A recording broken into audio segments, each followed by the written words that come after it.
Real Exam English, Season 4, Transport. Hello and welcome to the Real Exam English podcast. This episode is about transport. It's not the sexiest of topics, this one, but it is definitely something that can come up in an exam. And let's face it, all of us use some form of transport in our day-to-day lives. So it is actually quite a good topic to cover. You'll hear some great transport vocabulary, some nice idioms, tips on pronunciation and organizing your speech, plus a very interesting way of using the word really. As usual, you will hear a bunch of different accents, and you can find details of how to get the transcripts over on the website, realexamenglish.com. Okay, let's get this show on the road.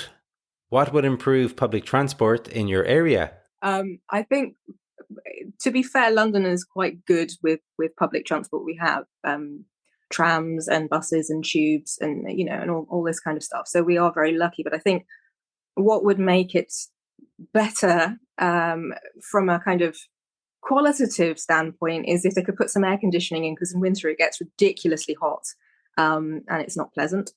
But I think what would also be generally quite good is that the way that our tube system is set up, it's very easy to go from northwest to northeast if you go into town, into the centre and come back out again, but you can't just go straight across.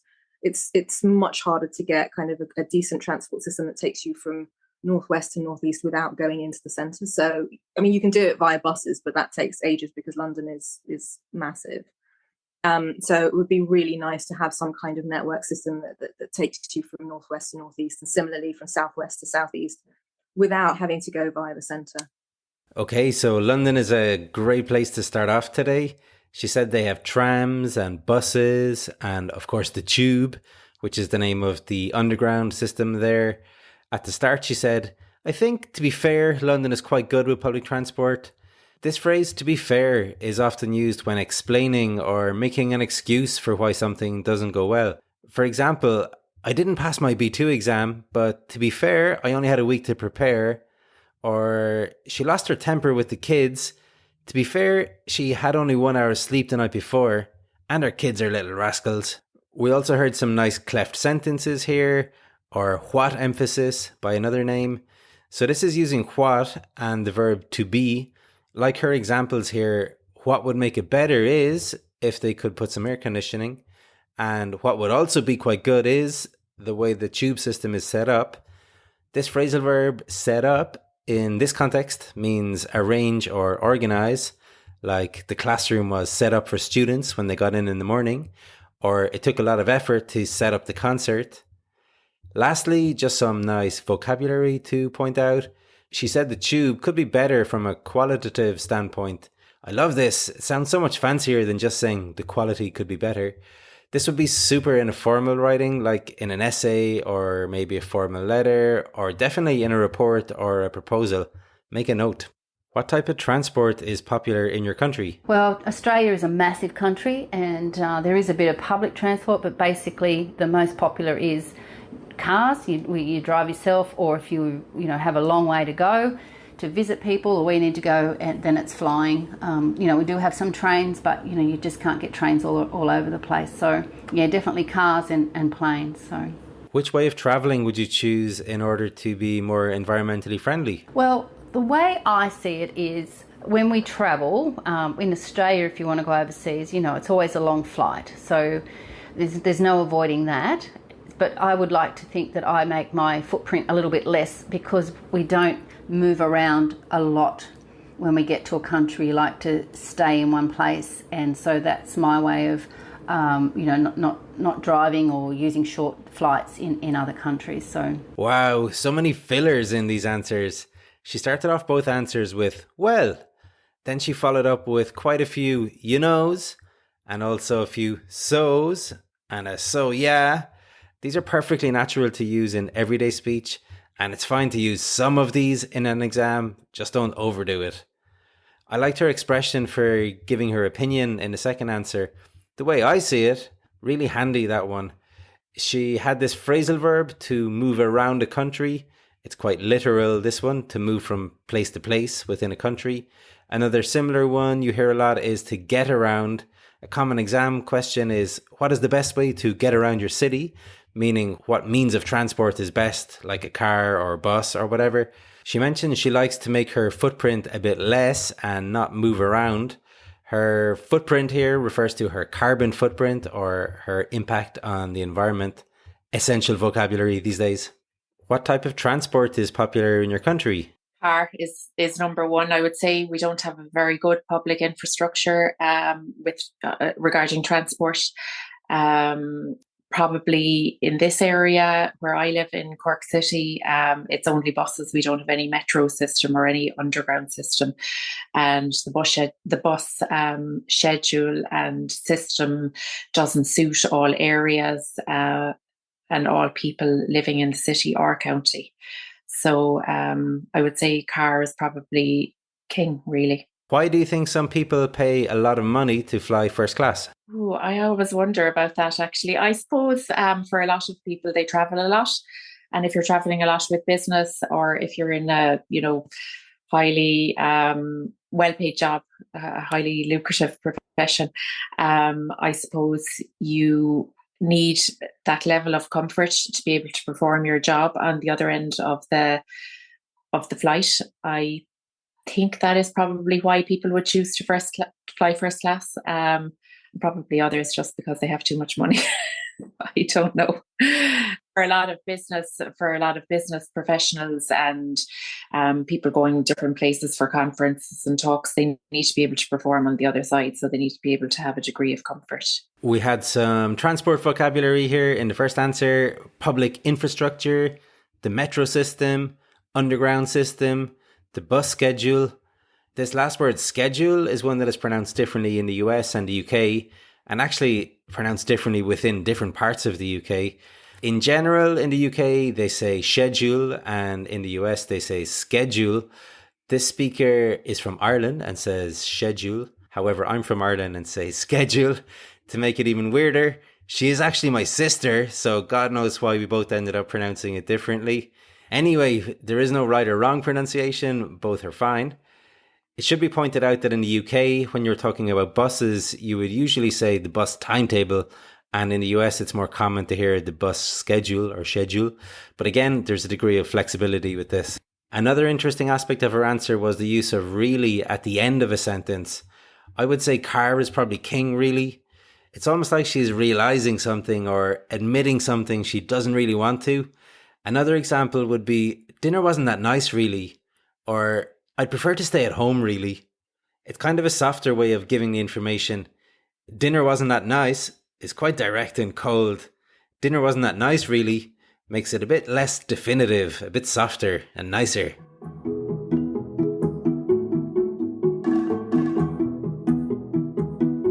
What's also nice is classes with me, especially from a qualitative standpoint. So if you would like classes in a group or individually, feel free to get in touch. You can find all the details on the website, realexamenglish.com, or via Instagram. If you find that easier, look for Real Exam English.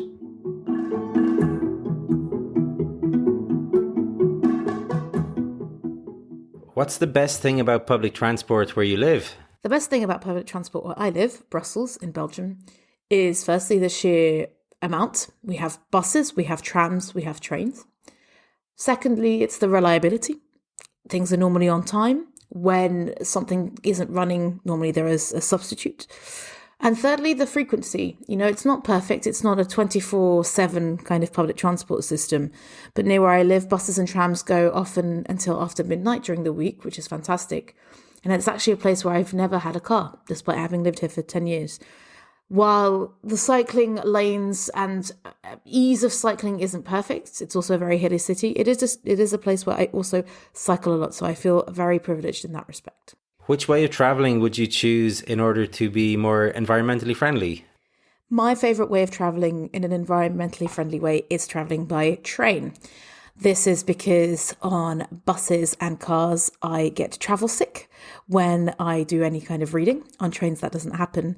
And while I love flying and don't get travel sick, unfortunately, the way it works right now is that it's not very environmentally friendly. I am increasingly trying to take trains more often. as opposed to flying. But it's a bit difficult sometimes because often flying is not only quicker, but also much, much cheaper. But this is something that I definitely want to change in future. Super answers here. The first one is organized really well. She introduces different ideas with firstly, secondly, and thirdly. She also has a few relative pronouns, which, where, and when. She has a whole bunch of linking words, so, but, while, because, not only, but also, despite. None of these are that fancy, but the fact that there are so many of them adds a lot of complexity to her language. I love this adjective sheer that she used in her first answer, the sheer amount of transport there is. Sheer is used to emphasize a feeling or a quality, like the performance from Taylor Swift last night was sheer genius, or your argument is sheer nonsense. I completely disagree. When I passed my C2 exam, I felt sheer joy. Lastly, some transport vocabulary to pick up on. She said she gets travel sick when she reads in the car. As the name suggests, this is the feeling of nausea some people get while travelling, particularly on a bumpy road or flight, or reading, like she said. And if it happens when you're on a boat or a ship, then it's called being seasick. Ugh. I've been unlucky to experience that a bunch of times. Sheer hell. Do you think we'll see cities without cars in our lifetime? Yes. I think that's going to be a reality. We're already seeing London, the last city I was in, and Bristol, we're already seeing congestion charges there, bans on certain models of vehicles already. I think it's coming. Yeah, certainly. There's areas now, they're pedestrianising more, and with pollution rising. And I know we've got electric cars now, but I think, we've had in many cities for a long time now, we've had park and ride schemes. You leave your car just outside the city and you jump on a bus or a tram to take you in. And I think that's going to be more common. I think city centres are generally closing down, so there needs to be more to encourage people to go in there. Perhaps more pedestrian areas and things like that, where to encourage inner city shopping, because it's all out of town and online. Why do you think some people pay a lot of money to fly first class? Because they don't like being cooped in like battery chickens, I think.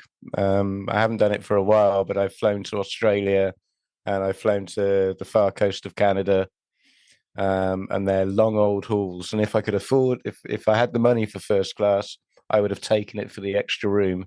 But if you're just flying, I don't know, say from Berlin to London, I think a fool and his money are easily parted. Some nice transport vocabulary here. Congestion charges, firstly. These are the charges some cities have when you drive the car into the city centre as a way of discouraging people to drive there. There are also bans on certain models of vehicle, like when big SUVs or older cars are prohibited from entering a city centre. Other cities are pedestrianising more. Nice verb, meaning, of course, to have more pedestrian areas. And then we had park and ride schemes, which is, as we heard, when you leave your car outside the city centre and get the bus or tram in. Then we heard a lovely metaphor, cooped in like battery chickens. To be cooped in or cooped up also means to be confined in a small space. Battery chickens are chickens that are industrially farmed and packed into a small space. So in the economy class of airplanes, people are cooped in like battery chickens. Then right at the end, he said, a fool and his money are easily parted, meaning foolish people spend money carelessly and will soon be left with no money. Another variation of this is a fool and his money are soon parted. Language like this is what is required at a really high level, like in a C2 exam. So if that is what you're aiming for, make sure to study plenty of idioms and similes, as that is really one of the big differences between C1 and C2. Okay guys, that's about all for today. If you are already at that C1 or C2 level, good for you. That's pretty amazing. Give yourself a pat on the back. And if you're not there yet, then keep on working hard and no doubt you'll get there soon. Keep the faith. Trevor.